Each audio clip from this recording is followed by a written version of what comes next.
Hello, everyone. Welcome to the third edition of the Shooting with the Shooters interview series. And my guest this week is... LV5454. What's up, LV, man? How you doing? Man, not much. Just tired, man. Just trying to get the school thing done and over with in December. So just doing that, watching a little bit of football, you know. Yeah, I feel your pain, except I'm trying to get the school thing done in May. So, and then I move on to more school things. All right, man. Now, the first thing I have to ask you, which obviously, like I said in the past two videos, I have to ask everybody, what got you into pro wrestling? Well, really, I can't really tell you. To be honest, I really don't know because um really I know people say they watch wrestling in 2001. Some people say 1998 when the Attitude Era came in. Me, I've been looking at it like all my life. Like really, I guess you could say it's just one of those things where you're starting to have your memory starting to be installed. You would know what a dog is. You would know what a TV set is. Me, I knew what pro wrestling was. So the only knowledge I know of is that my family was huge pro wrestling fans on my dad's side. They looked at the NWA. They knew who Ric Flair was. Down here in North Carolina during those days, it was so huge. You had Starrcade going on down in North Carolina. So my dad's side of the family was such huge wrestling fans. And when I was born, when my dad was looking at it, it was basically passed on to me. So I remember my first memory of pro wrestling was that I just had this huge infatuation with Bret Hart. So and I knew automatically who Hulk Hogan was, who Ultimate Warrior was, who The Undertaker was, Jake Roberts. I knew who Sting was in WCW. I knew who Ric Flair was, Vader, Sid Justice. It's like I knew all these people, and it was like so. When people ask me how I got to pro wrestling, I can't tell you. It's just a matter of it was just something that I knew once I started memorizing stuff. Did your dad or anybody ever take you to an event where you were 1 year old or 2 years old? Like most people have those stories. Um, well, actually, my first actual wrestling event was probably my 10th birthday when I Hmm. went to Unforgiven 1998. That was where the first ever Inferno Inferno match was. match. Yeah. Yeah, and that was also the first title defense of Steve Austin when he faced Dude Love. But the only memory I know of as far as anything pro wrestling in person was that I think my mom took me to a Walmart where Hillbilly Jim was at Walmart. And I guess it was just a meet and greet type thing. I didn't really know who he was. I remember I sat on his lap and he said, "Hey man, you remember me from WWF?" And I was like, "No, I don't know that guy." Because I didn't know who Hillbilly Jim was because by that time, he was really not anyone relevant at Wow. that time. I think it was when I was probably maybe five, maybe 6 years old. So I didn't really know who he was, but other than that, there was really no type of thing where my dad took me to a wrestling event. I just remember we just looked at we just looked at the television all the time. And then by the time where I really started to get into pro wrestling, as far as me really wanting to get it die hard was, obviously during the Attitude Era, and that was when I started to realize hey, they come where I live at. So I remember I told my mom I wanted to go to Unforgiven. That was during my birthday, so that was obviously a good thing. So Yeah. that fell through. Also, another question that I have to ask everyone: how did you get into YouTube? Well, really, what got me into YouTube really was okay, it's kind of a weird story. So it was actually my freshman year in college, 2006. And I remember I was just trying out Facebook. I know that's kind of hard to believe for people, but I'm just hearing about Facebook in 2006. I was a MySpace type of guy. So when I was trying out Facebook, I was looking at a few things. Then I noticed one person posted this music video of Tupac. Tupac's my favorite rapper of all time. So they had this old video. It's called what's it called? Uh Oh, Do for Love. So I was like, oh, well, I haven't seen this video in a long time. So I played it. And I was very curious. I was like, this is on a site called YouTube. Like, I heard of YouTube, but I never really tried it out. So I went on it and I looked at the video and I was like, hey, I wonder if there's any more videos I haven't seen in a while. So I just looked at all these type of music videos, and then all of a sudden I'm thinking to myself, you know what? I wonder if they have some old wrestling stuff on here. And obviously there was some stuff from 1998 and 97. I'm like, oh my God, I haven't seen this stuff in such a long time.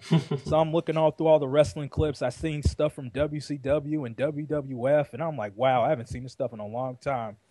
And then I started looking at tributes that people would make, all these tributes. I know one I like particularly was about Sting, and it was basically showing, his years through like WCW, like when he had a bright, colorful, paints and, colorful things, and then went to the dark Sting. And then all of a sudden I got into one of my first ever YouTubers, Wrestling Guru. Ooh. I don't know if you know who Wrestling Guru is. But I do. Yeah. Yeah. So when I'm looking at his video, it was basically like a question and answer thing, and I got bored with it, so I'm like, whatever. And then that led me to watching Bill and Doug, and wow. And it's like, when I looked at their first video, there was just trash in WWE. And obviously at that time, this was during 2006. I'm not sure, Big Red, if you were, I think you said something about that you kind of liked 2006 a little bit. Well, for WWE? Yeah. At the time, I didn't hate it like most people did, but, I didn't think it was that bad. I despised 2006. But so they was talking about WWE, and at that time, I was still a loyal fan, but I knew there were some things that was just terrible. So I kind of agreed with them, but at the same time, I was kind of like, okay, you're kind of over exaggerating stuff, and and then I got kind of a little bit annoyed, but at the same time, I was a little bit intrigued because these were guys that were talking about wrestling. So, I didn't, and again, I was very green to YouTube, so I didn't know anything about subscribing. I would just type in like their their usual title, WWE sucks, TNA rules, or something like that. So I'll look at their videos from time to time. Then would get me to PS Power and wow. Jesus Christ, and I'm looking at his videos and I'm like, man, what is this guy talking about? And then, thank God, we got two guys that would actually respond to their nonsense, called True Slayer and Moral Virus. And then we get to Crazy Mike, and then get to Monoxide, then Isba Sar, aka Isba 1993 from back then. Then I would see guys. Who else would I see?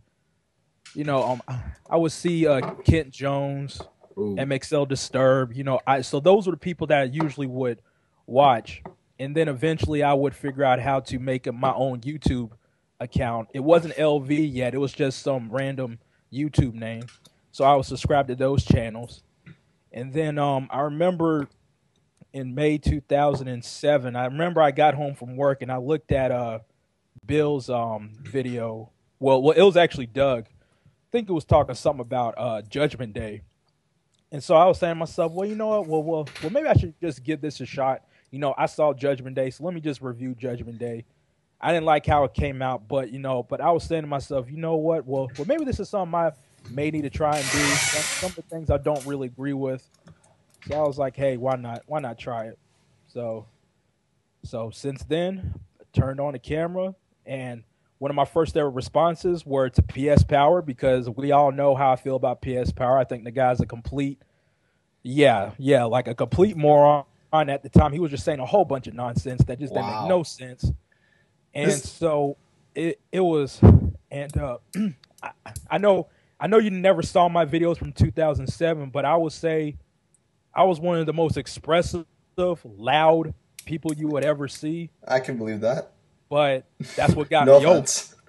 Yeah, I feel you. But I was screaming from the top of my lungs. Like, you can ask True Slayer, you can ask all the guys. But I was real loud, but at the same time, I got my point across, and that's what got me over. And at that time, I remember like maybe my third or fourth video, I had a message from Moral Virus, and at that time, Moral Virus was looked at as a guy who was like one of the top guys. And at that time, 2007, our community wasn't as big as it is now. So to get a message from him saying, "Yo, man, you make good videos. I like your videos," and I was like, whoa. And then so I was talking with him saying, "Well, what can I do to make my videos better?" And then he gave me, and then he said, "Yeah, man, yeah, True Slayer's looking at you too."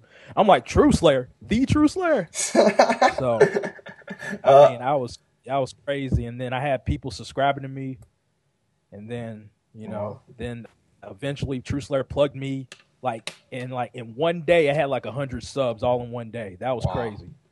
That's how I jumped off.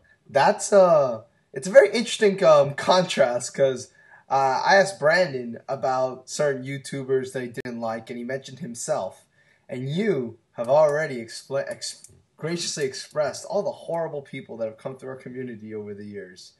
Great job, sir. Now there's another thing that most people might not know. You took a break from YouTube. Am I correct? Yeah, I took a break because you came back right when I started. So explain why you took the break and why you came back. Well, really it all started with a controversial vid that I made back in April 2007. I made a vid based on the people who kind of you know how I am sometimes. I'm the type of person who would sometimes be like, "Look, you guys need to stop acting like the stuff that the WWE does or certain people do. You need to act like it's nothing new." So during that time, Triple H won the WWE. Well, Triple H, I think. Well, during that time, Triple H was about to win the WWE Championship, or it was very predictable that he was going to win the title at Backlash. Backlash 2008. 2008. Yeah. So people are, saying, "Oh, Triple H is going to win," and blah blah blah. And trust me, I didn't want Triple H to win either, but I just didn't like how people kept acting like this is anything new. Mm-hmm. So what I did was, and this was a poor decision on my part, was that I made a vid. I kind of, I kind of stepped over the line. I'm a person who like to have a strong opinion and want to get my point across. But the vid that I made was a little bit over the top. And then, it involved like, look at the reaction when Triple H is going to win the belt, and then I would have babies crying. I would have legit video of babies crying in their beds all the time. Wow. So people had the notion that I was trying to defend Triple H, which was not really my goal. It was more of, look, let's not try to keep acting like this is anything new. I mean, sure, we all know stuff is going to happen and we may not agree with it, but let's not try to over-exaggerate what's going on, okay? Yeah. So when I made that vid, people didn't like it. Monoxide didn't like it. Sarcastic Venom didn't like it. MB Wrestler didn't like it. And MB Wrestler made a response to me. And then pretty soon Monoxide made a response to me. Sarcastic Venom made a response. Basically, really agreeing with what I have to say. And I never really talked to them about the video specifically, but I think one thing that they probably had a misconception was that one thing I kept hearing was that, they had this thing about me defending Triple H. And that wasn't really my goal. My goal was really to be like, look, let's not try to act like this is something new. Now, they may have not thought that this was anything new. I may have had the wrong perception, But then after that, I had people jumping on me saying, "Oh, I'm unsubscribing to you." Then that got me pissed off. And so I made a response back to MB Wrestler, and it really wasn't the most nicest video I made. Oh, wow. It wasn't really nice, and I just say, "Oh, stop being so butthurt about it," and whatever, and blah blah blah. It was a very stupid video that I made. It was two stupid videos I made, and that's something that I do regret. And I think if I would have done it all over again, I would have probably made it a more simpler and probably made of a more, nicer way of saying it. So MB Wrestler made a video response back to me. He said, "You know what? I'm unsubscribing to you." Then that got other people unsubscribed to me. So I got pissed off. And then I was like, man, you know what? F this community, F YouTube. and so I left. So it was just more of, well, F y'all. If y'all going to say F me, then F y'all back. So I, that's so Yeah. that's what led me to leave. Now, was that on the LV5454 account? Yes, it was on the LV5454 account. And did you close your account, or did you still delete all your videos? I closed the account. And what made you want to come back? Well, I left it in April, and I kind of had, I had a feeling that I wanted to come back in the summertime, but it was more like, F them, they're all against me and blah blah, and just kind of being immature about it, just thinking, oh, F everybody, they don't care, why should I care? And then so the months went on, and it just had time for me to cool off. So I would say somewhere in December, I remember I was at work, and I was just thinking at work one day in December, and I was just thinking to myself, I was like, man, you know what? Let me just come back. Let me just try to clear the air with people. The more I thought about it, the more I was thinking to myself, well, you know what? There were some things that I've done wrong. Some things that I should have done to make things a little bit more better. And and in the end, I will admit I was wrong. And I even said this to MB Wrestler. I said this to Monoxide, and I said this to anyone else. I was wrong in that situation, and that's something that, and that's something I'm not ashamed to say. I was wrong for doing that. So I remember the day I got off work, I said to myself, well, you know what? I'm gonna message Monoxide. I'm gonna message the MB Wrestler. I said, look, I apologize for what happened between us. I really am sorry about that. I want things to be cool with us. It was my fault. I apologize, and that was the end of it. So Monoxide and MB Wrestler accepted my apology. I reopened my account. I remember I came back probably January, and all of a sudden people just accepted me saying, hey, welcome back, LV, welcome back. So I really wasn't expecting that response back. I really wasn't. Because I guess you can say, you just give people time to cool down, just to calm everything down. And if you are man enough to say that you were wrong, that you could have done things better, then people are willing to accept you. And go ahead. For me, when I first started on here, and I first found you, and I asked people, who is this guy? Because at the time, like, you had 1,000-something subs. But, like, I saw videos, and I just saw 1 or 2 videos, and I was like, how does he have so many subs? And someone just told me, well, he used to be here, but he left. And one guy was like, I used to really hate the guy, but now I think he's one of the coolest guys in the world. So, take that for what it is.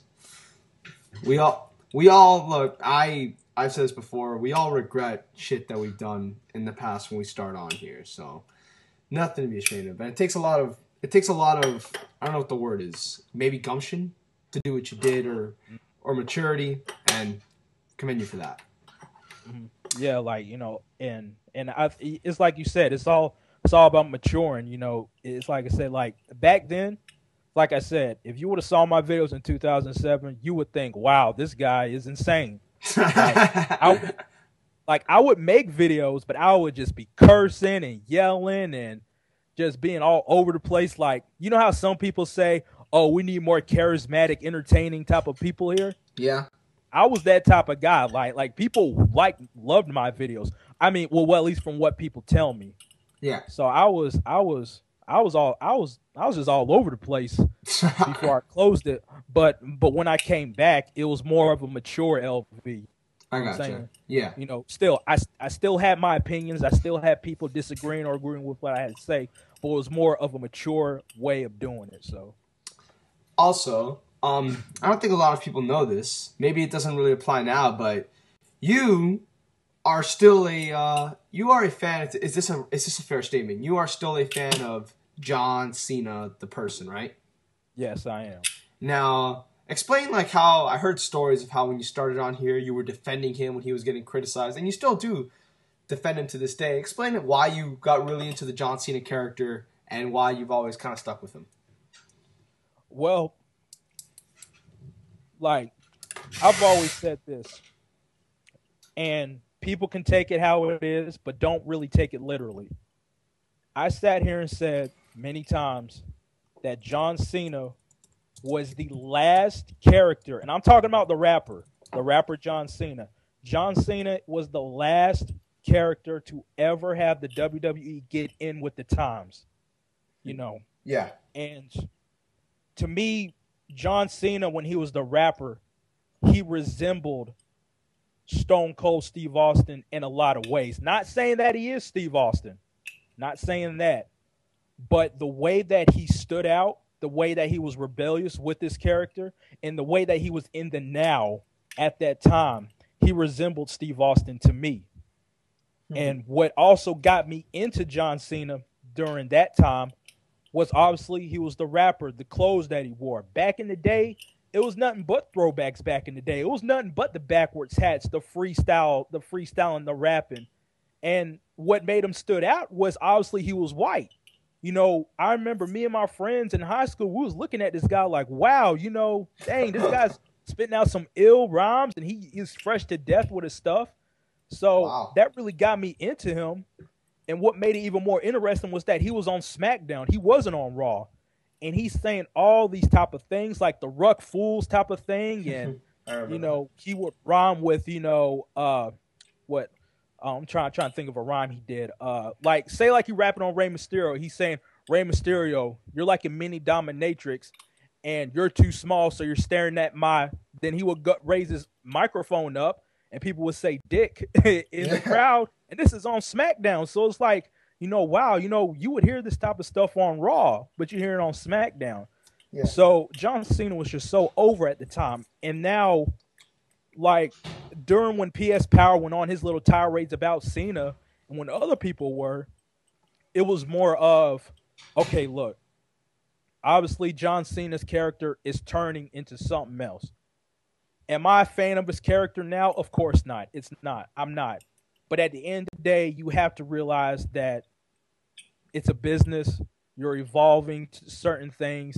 And even though I don't agree with the character that he has, I don't think is really getting in with the times. If the guy's getting over, the guy's getting over.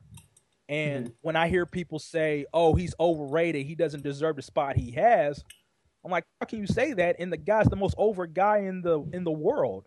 You know, John Cena didn't get by with politics. He didn't get by with, you know, with anything that other people would get by quickly. He got over on his own.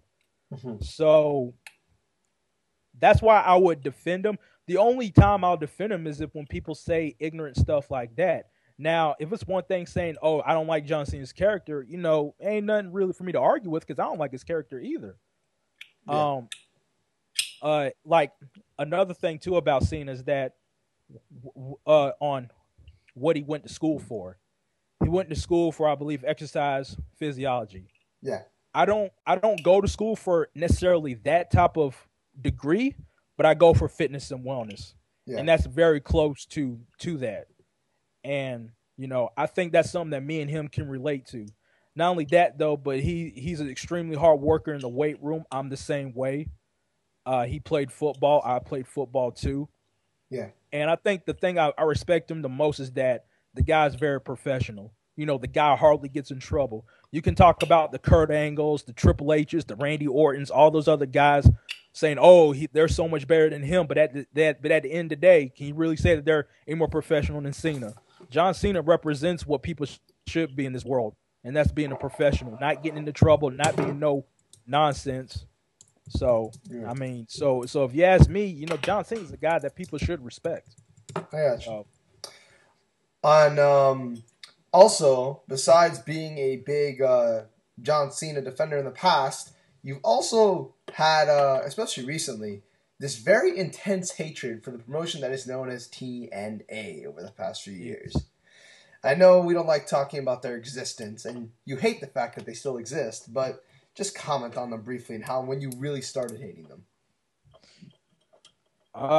Really, when I really started hating them, really was when that Knockout Love Lockbox thing came on. Yeah, that really did it for me.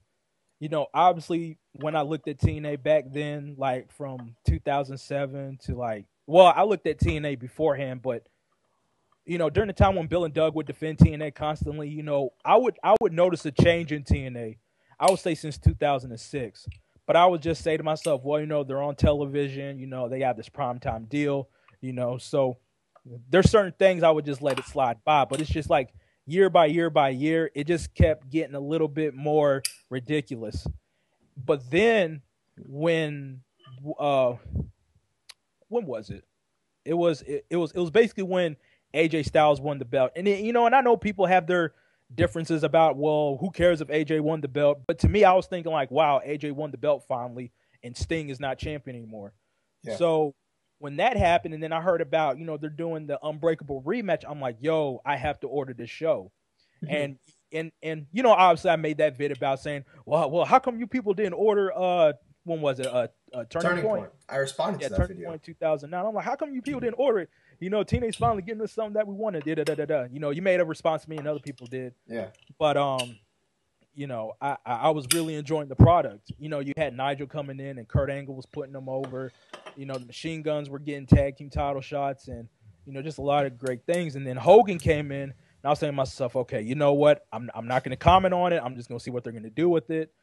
January 4th came. I thought it was a little bit overrated, but I was thinking to myself, okay, let's see what they're going to do. And then that impact with the Love Lockbox thing, I was just appalled. I was like, you mean to tell me that you're going to have a knockout title change by opening a box? Yeah. That really, really annoyed me. And I was thinking to myself, you know what, TNA, you are now officially Raw. Because, people had their opinions about Raw with the guest hosts and all that other stuff. And I was like, you know what, TNA, you're supposed to be an alternative. You're supposed to be, different. Look, and I want everyone to realize, back in the day during the Attitude Era, I'm not going to be one of these guys to say, oh, the Attitude Era was the greatest thing in the world. But during that time, wrestling was hot. When people were looking at WWE and WCW back in the day, people were watching. When you came to school the next day, people were like, yo, did you see Raw? Did you see Nitro last night? When you wear wrestling shirts, you were cool. I remember when I had my first shirt, the Austin 316 shirt in 4th grade. Shoot, like girls were coming up to me like, oh my God, you got the new Austin shirt.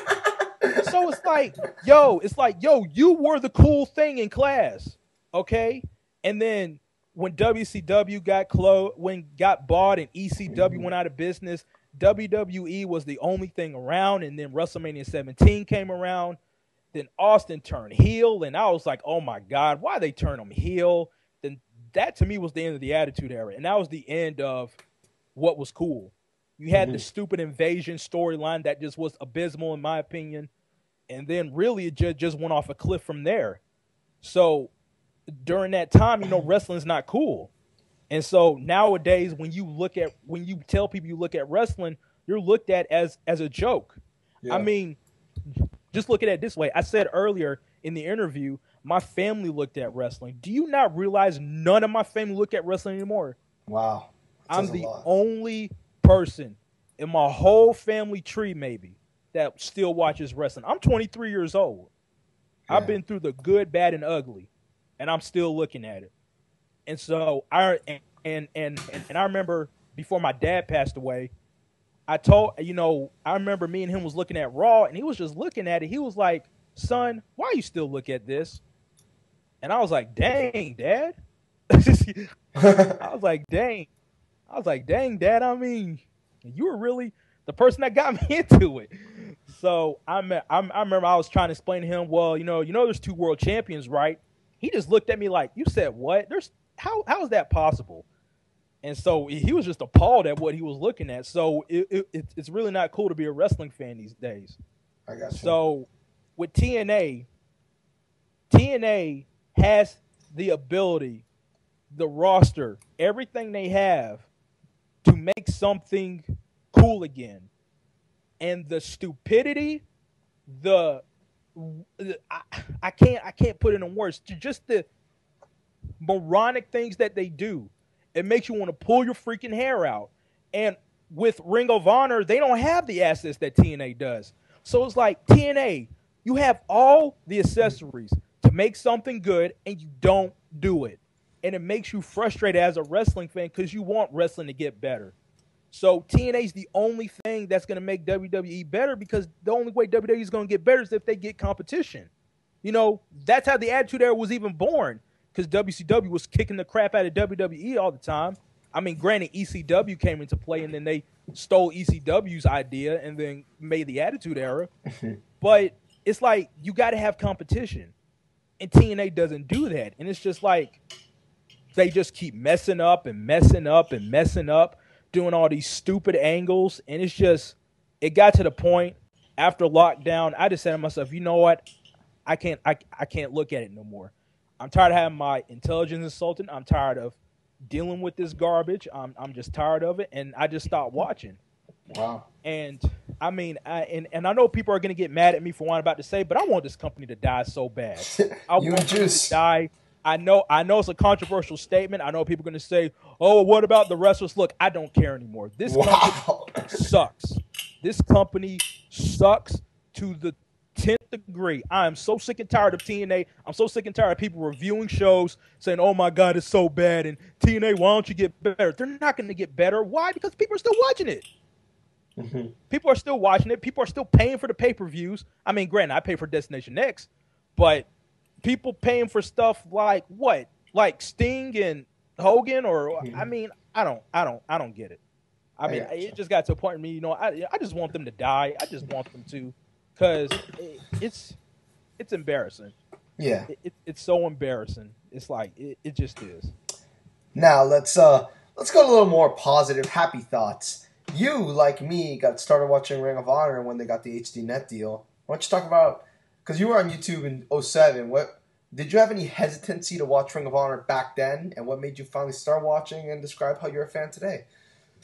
Well, yeah, like I heard about Ring of Honor even before I came onto YouTube. I remember I went on to what's that website called where there's a whole bunch of wrestling stuff, like so much wrestling stuff. I forgot what it's called, but they have so many profiles on so many different companies. I think that's Pro Fight DB. Something. No, it wasn't that. It's something about Wrestle Crap or something like that. But all right. I remember looking at the headings. It said WWE, TNA, and Ring of Honor, and I was like, "What is Ring of Honor?" So I clicked on it. You know, it wasn't really anything that I was like, "Wow." You know, obviously I was shallow. I was like, you know, oh, it's just a bunch of people I don't know. So I was like, whatever. So then when I got onto YouTube, I heard True Slayer More of I was talking about Ring of Honor and Crazy Mike talking about Ring of Honor. So I was like, okay, you know, let me see what this is about. And obviously I didn't know who anybody was. And what made it even more difficult for me was that they were saying, well, you have to buy the DVDs. So I was thinking to myself, I was like, I'm not buying DVDs just to follow storylines. You know, that sounds stupid. You know, what's the point of me doing that? Now, obviously, this was before I knew anything about, you know, like downloading and stuff like that. You know, I was very green to that. So I was like, you know, screw it. Ain't no point in me looking at this.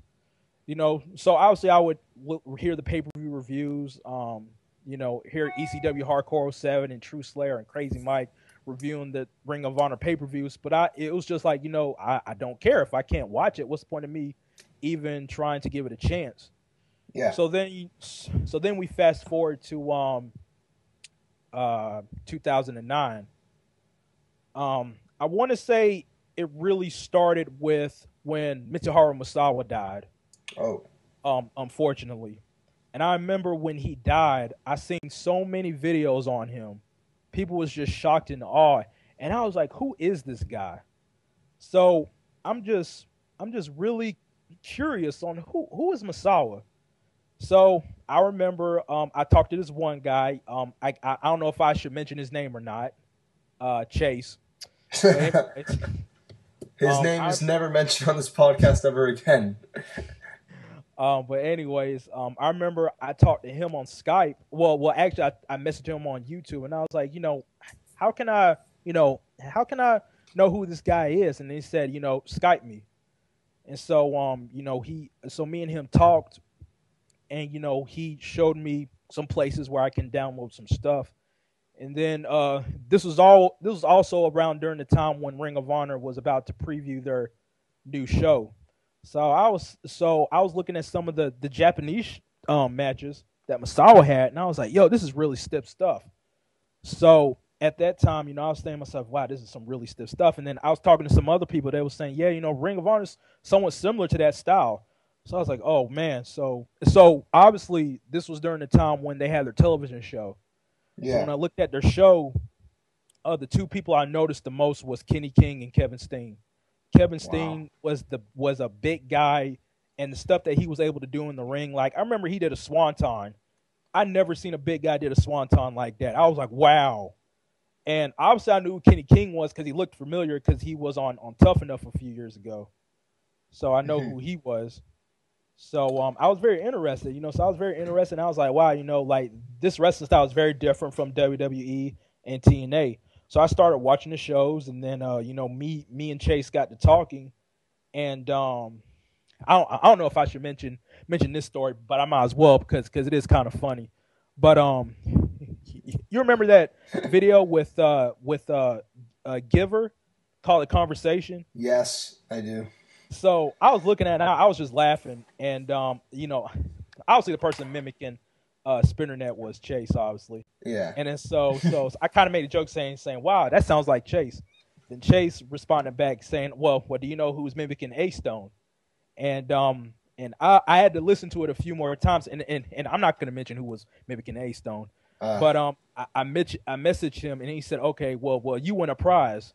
So I was like, oh, okay, then. And he said, well, just give me your address. So the shipment came in from him, and there was Supercard of Honor 3. Whoa. Boy, man, when I say I was astonished, man, like that did it for me. I was like, you know what? Let me find some DVDs. If I could find some more stuff. And eventually I did. I looked at a whole bunch of things. And ever since then, I just got hooked. I would honestly say Ring of Honor really saved me from not becoming a wrestling fan anymore. It really did. Wow. And along with other promotions, but Ring of Honor really saved me. They really did. Because 2009, I wasn't really fond of 2009, and obviously with TNA, they had some good things going on, but it really wasn't anything that really sparked my interest that much besides towards the end of the year with AJ and Joe and Daniels and Nigel coming in. But yeah, like I said, Ring of Honor really saved me. They really did. Like if I haven't looked at Ring of Honor, I probably wouldn't be looking at wrestling anymore. I probably would be like, like Doug from RVT for Life would just get into MMA, just watch MMA from now on. Yeah. I'll probably be like that, but Ring of Honor really did save me, and it was some great stuff when I saw Supercard of Honor 3. That was probably the best Ring of Honor show I've ever seen. I also at that time got hooked into Ring of Honor by watching Supercard of Honor 3. It was almost at the exact same time. And to all you listening, LV's story isn't the only one. Mine, many others, of how Ring of Honor saved us. So if you are not on the Ring of Honor bandwagon, or the Bravado bandwagon for that matter, Carolina, there's a problem. So yeah, Ring of Honor, start watching it. But now, LV, we also got to get to one of your other loves that you are very much known for on YouTube. Can you please tell us when you started this love for women's wrestling? Well, some people thought that I just loved women's wrestling just all of a sudden. Well, that wasn't the case. This actually happened it was actually 10 years ago. Wow. But it wasn't the promotion some of y'all think it was. It wasn't WWE, obviously. It was a promotion. Get ready for this because some of you may know what it is. Women of Wrestling, a.k.a. WOW. Oh, my God. Some of you may not know what it is. Oh, my God. It may be good for y'all that you don't know what it is. But I believe it came in maybe around 2000, 2001. And I remember it was a Saturday afternoon. I was flipping my channel, and I saw wrestling, obviously. I was like, oh, wow, wrestling. But it was women. And I remember the first people I saw was Lana Starr. Lana Starr was one of the most beautiful women I've ever seen. Like, Lana Starr was like somewhat of a Pamela Anderson type of chick. Mm-hmm. But obviously, God bless her heart, she couldn't wrestle for crap. But I was very infatuated with her. And then so I looked at other wrestlers. There was Selena Majors, Thug, Cage Heat, a tag team, Jungle Girl. Who else? Ice Cold, Terry Gold. It was just a lot of women's wrestlers that I liked it. And I started looking at it every Saturday, I think around 2 o'clock on the WB or Fox. I think it was WB. But eventually they had the first ever pay-per-view, and we all know how that pay-per-view went. Wasn't the greatest thing in the world. But then obviously the company went out of business, and really, to be honest, the website is still up for those of you who don't know. But the company went out of business, and then so I was stuck with WWE at the time. And you had Lita, you had Trish, you had Molly Holly, you had Gail Kim, Jackie, you had all those women in there, but it really wasn't anything that I was really looking forward to like that. Yeah. But it was something I was interested in, but not really a passion that I had. Mm-hmm. So I remember during 2009, this was during my Ring of Honor craze. And I remember I was just going through some of the Ring of Honor DVDs. So I was shopping for Ring of Honor DVDs. I bought some Ring of Honor DVDs. I put in my cart. And I heard of Shimmer before, but it really wasn't anything that I was interested in. It was still more of that shallow type of feel that some people would have. And really, which is why I don't really go too hard on people when it comes to saying, oh, I don't know who these people are. I just usually say, well, just give it some time. If you know someone that you like or know, try and look at it, because that's what happened with me. So I remember I was looking at one of the Shimmer DVDs. I was just curious to see, what Shimmer DVDs are out there. Then I saw Sarah Stock, a.k.a. Sarita in TNA, on the cover. And so I was like, that's interesting. So I turned over the DVD, well, on the computer. Then I saw a lot of Joshi talent on the DVD, and I'm like, oh, wow. Now, obviously, I was looking at Japanese wrestling. I was just looking at Japanese wrestling. So, and I heard some great things about Joshi wrestling. I heard about Manami Toyota. I heard about Aja Kong. I heard about Inoue. I heard about all those women. So I'm saying to myself, you know what? Well, let me just try this out. Also, Sarah Stock is on here. I heard about Sarah Del Rey. So I was like, let me check this out. It had a last woman standing match. It had, obviously Sarah Stock, some of the Joshi women on there, and I was just blown away by it. I was just like, wow, this was some great stuff. And then I started ordering more of the Shimmer DVDs, and there were some great shows. I'm thinking to myself, the Divas division is horrible, and people are not looking at this stuff. So that's how I got spreading the word about Shimmer. Then it got me to WSU, obviously. Yeah. And it got me to looking at more of the Joshi promotions. And it got me looking at some old Manami Toyota matches. I'm like, wow, where was I? What was I doing? She had this match of the year with Inoue in 1995. And during that time, I was looking at Big Daddy Cool Diesel. I was like, man, if I would have saw this stuff back in the day. But I'm glad I looked at it now. And really, it really had a new passion for me in women's wrestling. It really got me into looking at it. Got to the point now where I'm going to New York City in December for Joshimania. There you go. Yeah. Went to the WSU Uncensored Rumble in New Jersey a few months ago. Yep. And, it was just something I just started getting a more passion for. Just another thing that kind of saved me from not being a pro wrestling fan anymore. I have to ask you this. Is there anything specifically about the women's wrestling that you always attracted, or was it just something that you've always liked picking up on? It's basically just something I like picking up on. Right. Especially now with the mainstream. We all know the Divas is not the greatest thing in the world. Knockouts, I don't watch TNA anymore, so but from what I heard, it's not really to jump up and down about. Not like when Awesome Kong and Gail Kim were in there. Yeah. So, really, when I just look at it, I just look at the matches. I look at what matches are on the show, and I'm like, let me see what the matches are like. And, that's basically what it is. I guess you could say just something different. Yeah. Obviously, I look at WWE sometimes. Then Ring of Honor and the indie scene is something else I can look at. Japanese wrestling is another thing that I can look at. Women's wrestling. Joshi women's wrestling. So it's just different avenues. I like looking at different things. Sometimes you'll look at Ring of Honor for a certain amount of time. It's like, okay, I need to take a break from looking at Ring of Honor. Let me look at some Puro. Yeah. okay, I'm tired of looking at Pure. Let me look at some women's wrestling. Okay, I'm tired of looking at women's wrestling. Maybe look at, go back to, maybe looking at PWG, just stuff Yeah, like that. So cycles. it's more just um expanding, really. All right. Now, I mean, there's still some other stuff I want to talk about, but in the questions, there's a lot of questions about women's wrestling. So, Yeah, man, come on, let's bring it. let's go. Man on Fire 310 asks, since you're such a fan of women's wrestling, do you like intergender matches? Uh, well, I would say they're not bad. I know Smash does some, and they're not too bad because you have the women interacting with the men in the ring. Yeah. I remember this one. They had this one stiff contest with Kana and Tajiri. They had this intergender match, and then Tajiri and Kana just kept kicking the crap at each other. Wow. And I'm just looking at it, I was like, yo, man, Kana's really taking a beating from a dude.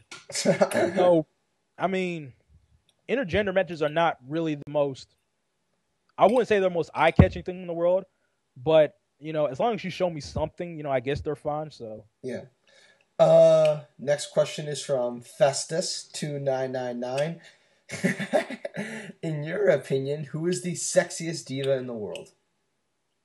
Diva in the world, so I'm guessing you're meaning WWE. Well, why don't you say WWE and then you say overall, unless overall is also in WWE. Wow, this is hard. I can imagine. WWE diva. Let's see. Gail Kim comes to mind. Mm-hmm. Let me see if there's anyone else I may miss, and maybe I can compare the two.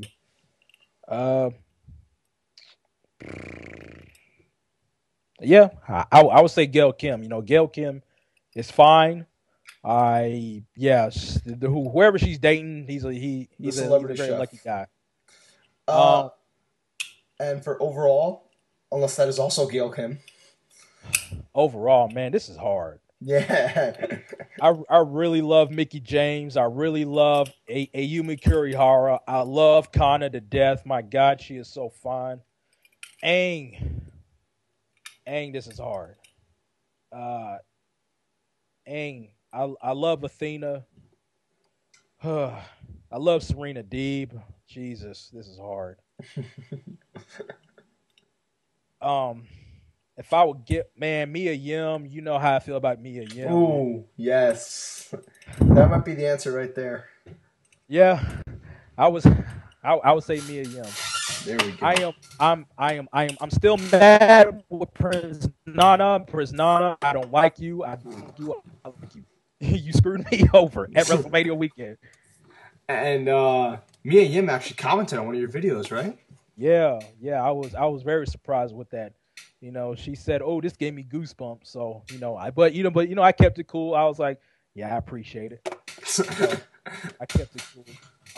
She was supposed to come down here for Ring of Honor back in Charlotte, but she didn't make it. But hopefully she's there for WrestleMania Weekend in Miami. Maybe I can holler at her a little bit, be like, "Yo, what's up?" Take a pic with her. Actually, Nightmare Baller 1 told me, "Yeah, man, I got a pic with me and you." And I was like, "How you do that?" He's like, "Shoot, man, you just gotta get her on the right time." I was like, "Man, I hate you."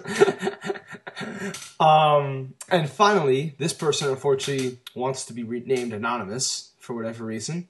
He says, "Who's your favorite women's wrestler out there?"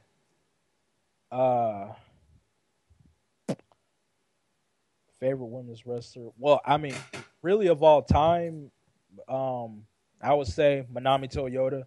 Mm-hmm. I mean, the things that she did.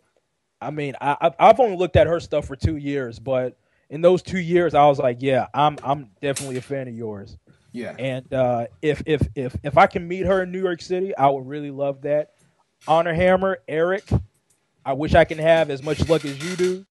Because when I saw that pic, I was jealous of you, and hopefully I can get one too. And now we move on to one more topic, and that's just tell everybody a little bit about yourself outside of the wrestling business, what you do, and all that stuff.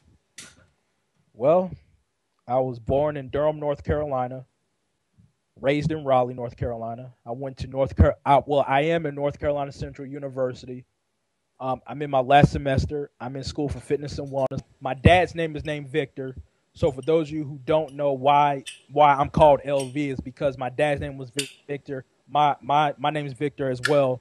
And then what happened was that my mom looked at the show called Dallas, where this guy name was Blake. His dad's name was Blake, and to tell them apart, they called the son Little Blake, aka LB. LB.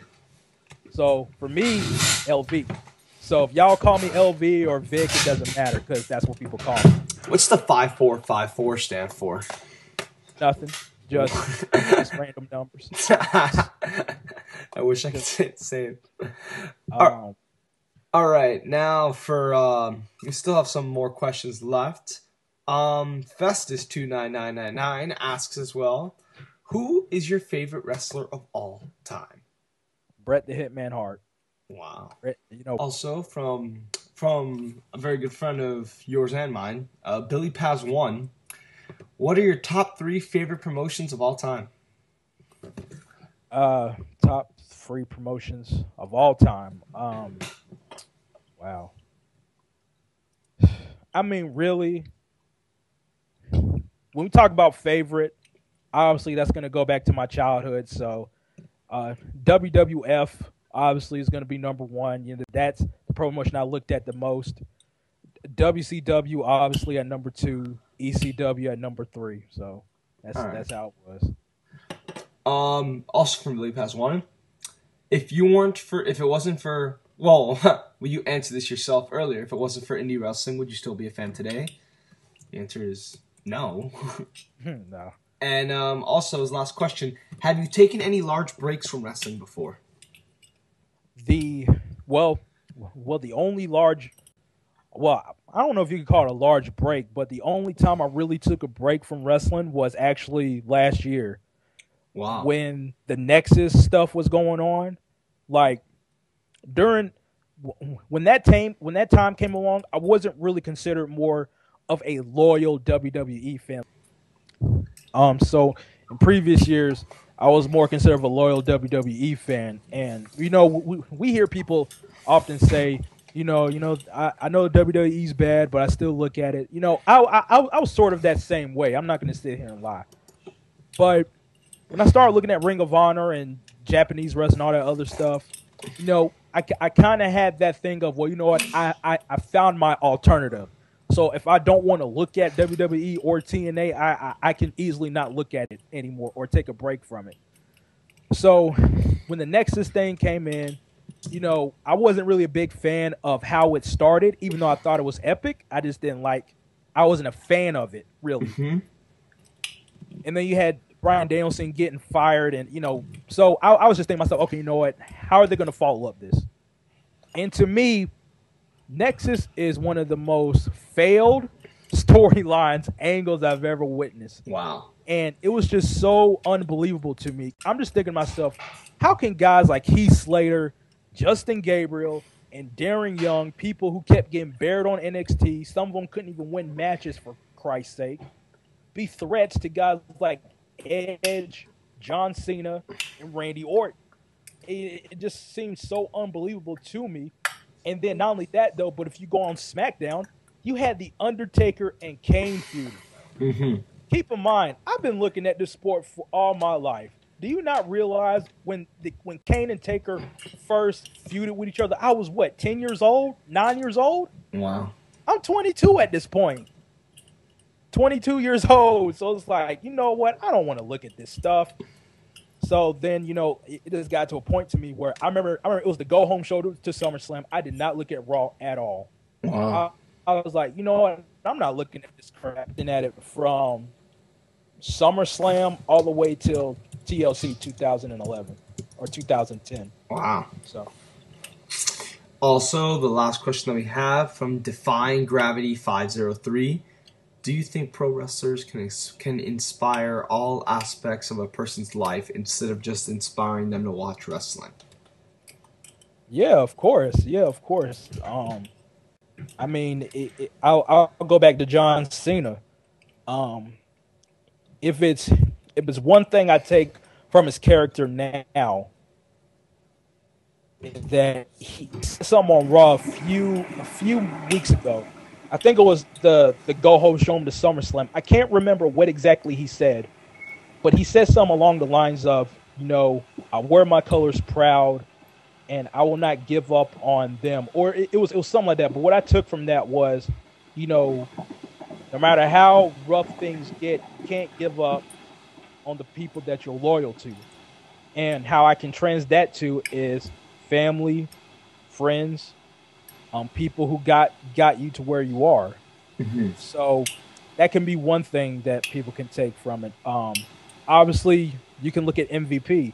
You hear his story, the way how he was in a terrible situation from him being in jail for so many years. And for him to be in the place that he is now is very inspiring. As a matter of fact, I want him to write a book. Yeah, so do I. Well, speaking of books, just hearing about certain people's lives, it wanted me to read books. I mean, it was one thing y'all don't know about me. I'm not a big avid reader.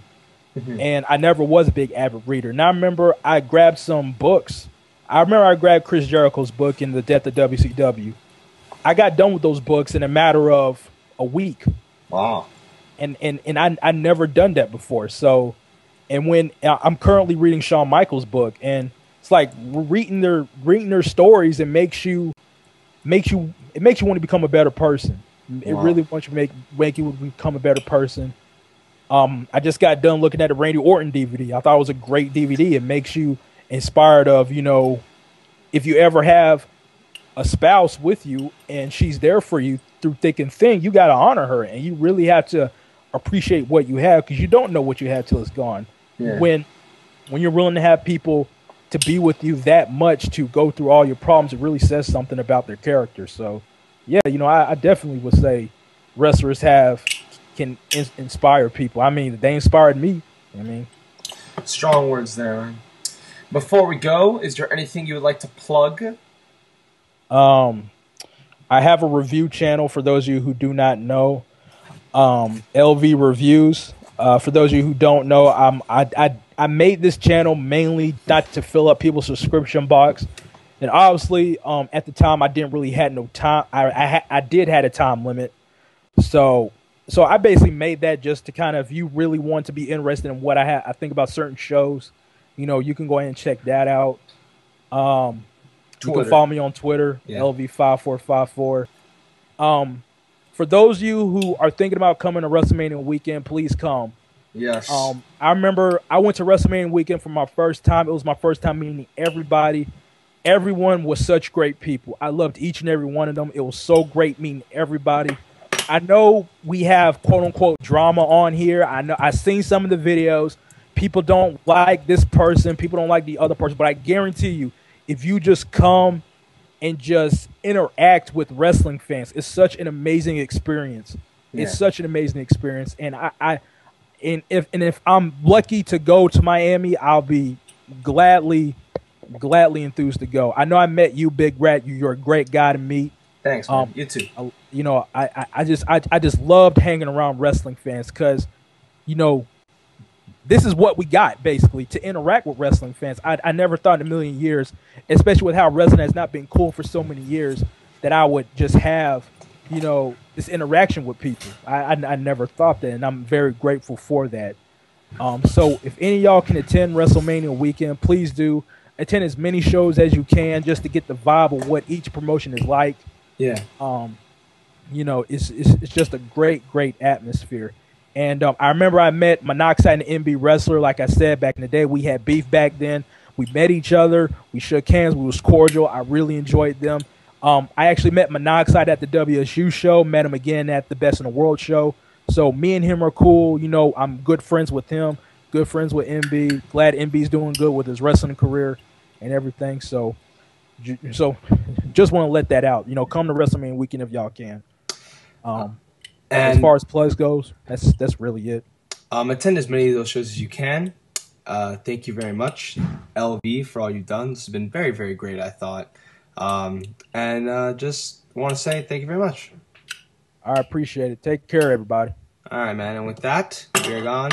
And no, I get sorry to sorry to kind of deflate from LV here. Next week's guest is Nightmare Baller 1. That's right. Going to be on the show next week. Send your questions in. And Carolina, stand up. yes. And with that, we are out here. Thank you.